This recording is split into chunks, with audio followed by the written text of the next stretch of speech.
Hi there, this is Susie here today. She is going to talk about hanging baskets, how to create one from scratch. Today I bought myself the biggest hanging basket requirement that you can buy from Bunnings. And you can buy the smaller ones, of course, with 3 chain hanging, or you can buy the 5 chain hanging. So I decided to go for a biggie so that I could put as many plants for the show. The perennials and the annuals. Perennials being the my ivy pelagoniums that I'm going to put inside it. Outside, as you can see, I have already made holes here, and I have put some of them in to reduce the time on this particular video, because it will become lengthy if I make each hole and try to put plants in. So most of them I put it in, and I'll show you the couple that I haven't, so you know exactly how I do it. Now, as you can see in this basket, I have also lined it with some newspaper, and I've just folded it to make it the same surrounding as the choir. I have used that so that there is not as much water wastage, leakage of the water when you water them. It holds better and also stops leakage of any soil or nutrients that the plants would require. So I like the base to be more, restricted from losing a lot of water when you water it. So you can put at least 2 to 3 layers of it, and of course in time it will decompose, you know, and it will be nothing. So it's a good thing to have to stop things leaking out too much of it. Now, so as I have already made holes, all you have to do is get yourself a very sharp knife and make it into a little cross. That's what I have done there, and I have spaced it, you know, so that I can plant. As you can see, I have planted some lobelias already, or pushed some lobelias in. This is where you start first, from bottom up. When you're planting a hanging basket, that's how you start. And I have got 2 holes to show you how I'm going to put them in, so it gives you some idea how I do it. But you know, you don't have to sort of do how I do it. You might have a better way of doing it, so do not hesitate to share it with us, because this is how I do things. Now, of course, first of all, it is very hard because I don't really want to make a big hole, so I just make enough to be able to penetrate.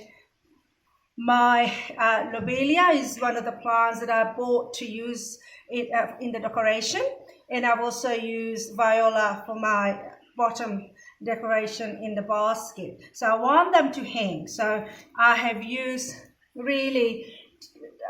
up toilet paper roll. You know, once you've used is the inner of the toilet paper, so it's easy to handle. You can cut it into half, as I have done, or you can just use it full like this. So it doesn't really matter how you use it, but I think cutting half makes it a little bit easier.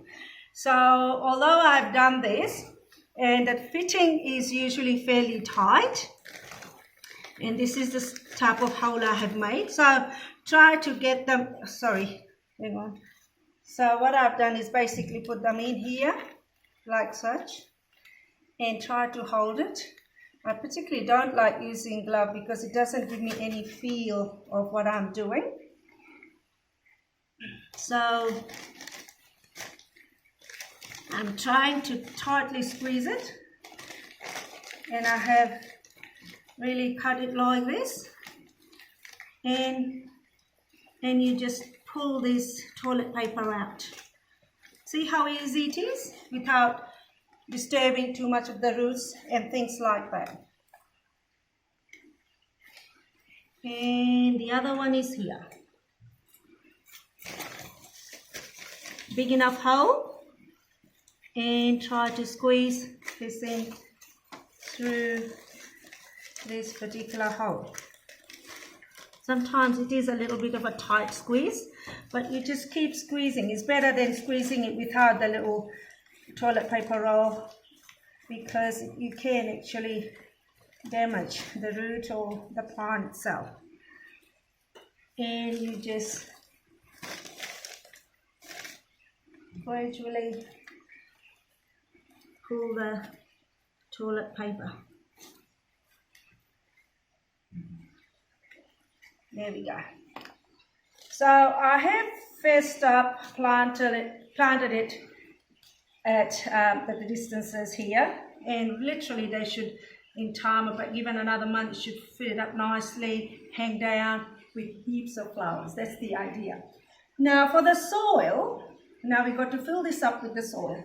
Now I have used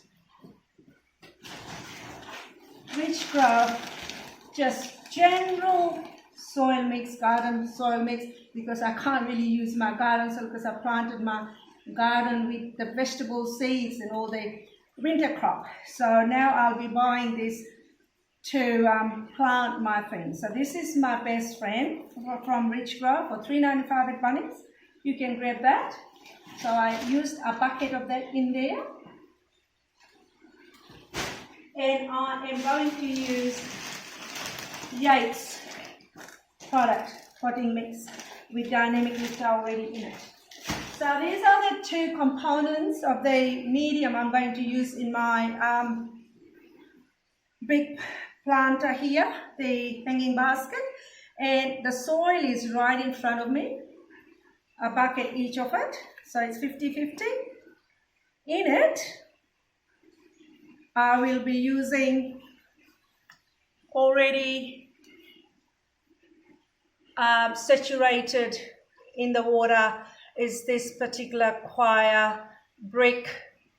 peat brick. So peat brick, you buy this like this in Bunnings, and you put them in bucket, fill it up with water and leave it overnight for it to, in warm water, make sure if the water is warm, for it to expand. It expands up to, it says here, 9 liters of it. So it makes that much out of that little cube. So I always have them ready really in the bucket like this. So most of it I've used it. But for this, why? You may ask, why am I using the peat moss or the peat brick? It actually is a peat moss.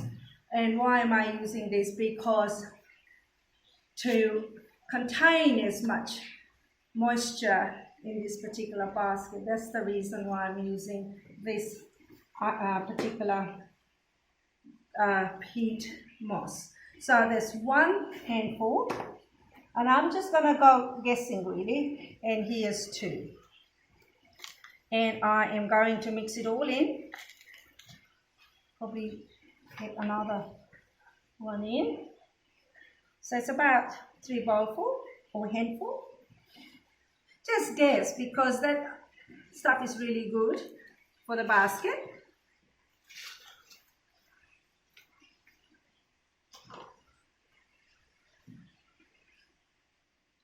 And with it, I know that Yates does have dynamic lifter in it, but because I have used 1 bucket of just the ordinary soil from Richcraft, I like to still have more of the dynamic lifter.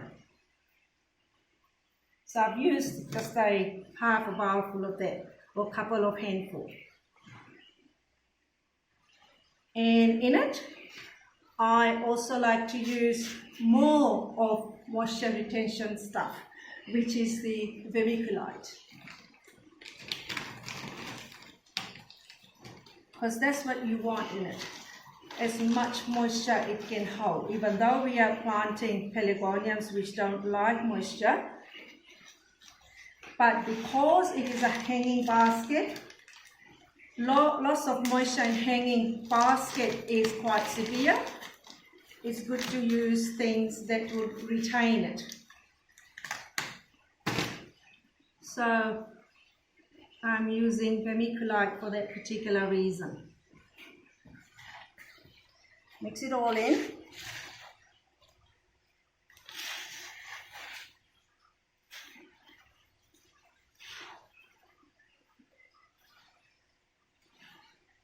I will actually go for a little break because I don't want to be wasting sort of time putting this into here. So what I'll do, now that I've mixed it all in, I'm going to put this in here and come back to you once this is full. See you. Here I am back again. I have filled this basket with the soil. And this time I have really measured kind of thing where I will know how deep I have to plant this. I have already done it to speed up the process a bit. So what you do is you hold the pot, the entire pot, and put it in and just make the pot size hole here like such, and then you know exactly how deep, like such, the depth there from the pot, and then you can take the pot out. I'm planting 3 types of ivies, as I think I mentioned before, and this particular one is the Ruleta, which flowers like this. It could be Mexicana. I have got no idea, because these sort of flowers with dual color is, especially the red and white, it's hard to know whether it's Ruleta or Mexicana. So whatever it is, it certainly will make a beautiful show once this starts cascading over this particular basket. So you just put them in like such. It makes life so much easier when you make the hole with the pot. Oops, sorry. This one is Milford's Gem Ivy. And it's in beautiful flower, so it's going to have a nice pink sort of flower, and I can't wait for it to cascade. This is from my beautiful friend Pauline, who gave me the cutting. Thank you, Pauline, and it is flowering beautifully here, and now it's going into this basket, and it will look beautiful. After a month or so, I am going to bring you another video to show you how this plant are actually going, because that would be the nicest thing to see as to how they have developed, how they are flowering. And this particular one is Lord Baden-Powell, and I'm just going to put it just like that. It's so easy when you can make a hole out of the pot and just put them in straight in, and that's beautiful. So I have planted all these 3.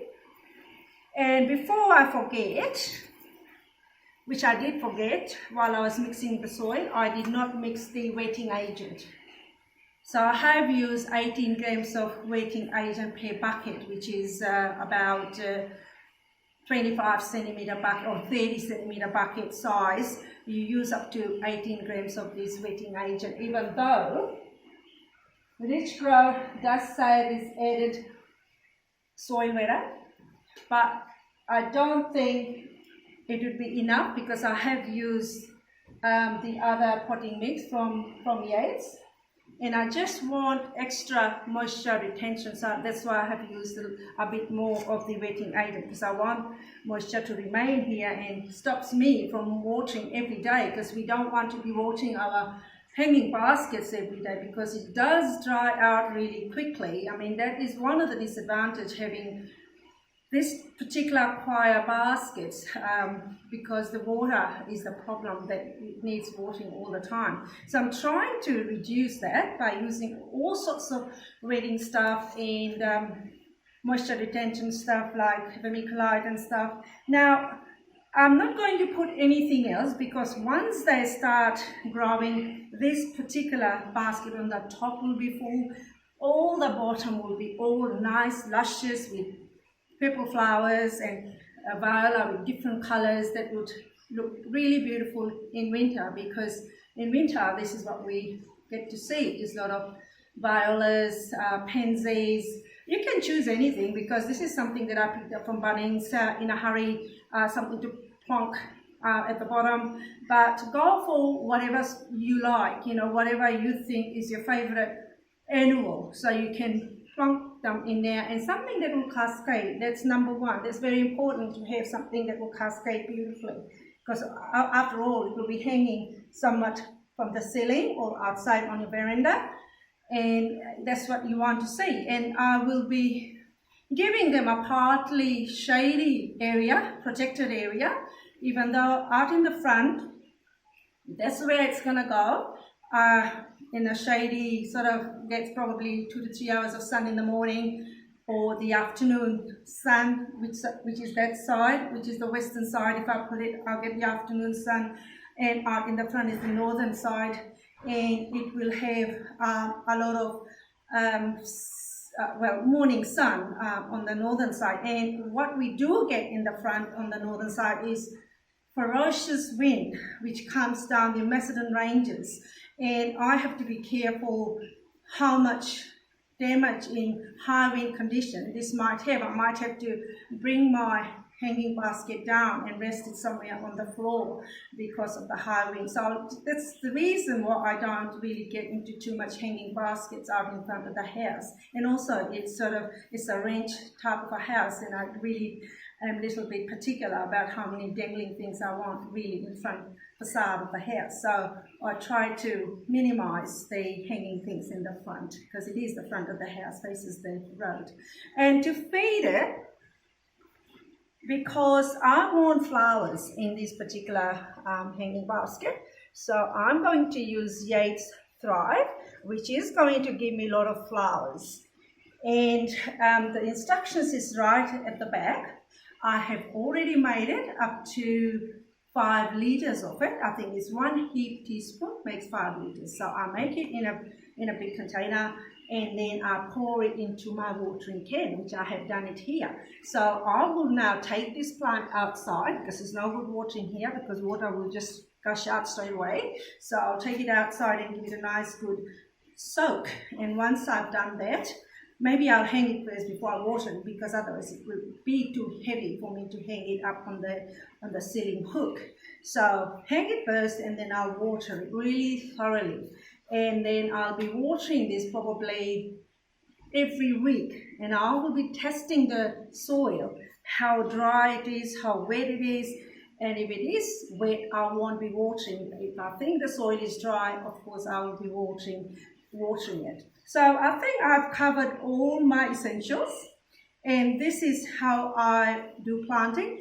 And I will make another video to see how this particular hanging basket is going, unless it gets knocked down by the high wind. So see you soon. Have a good day. Bye for now.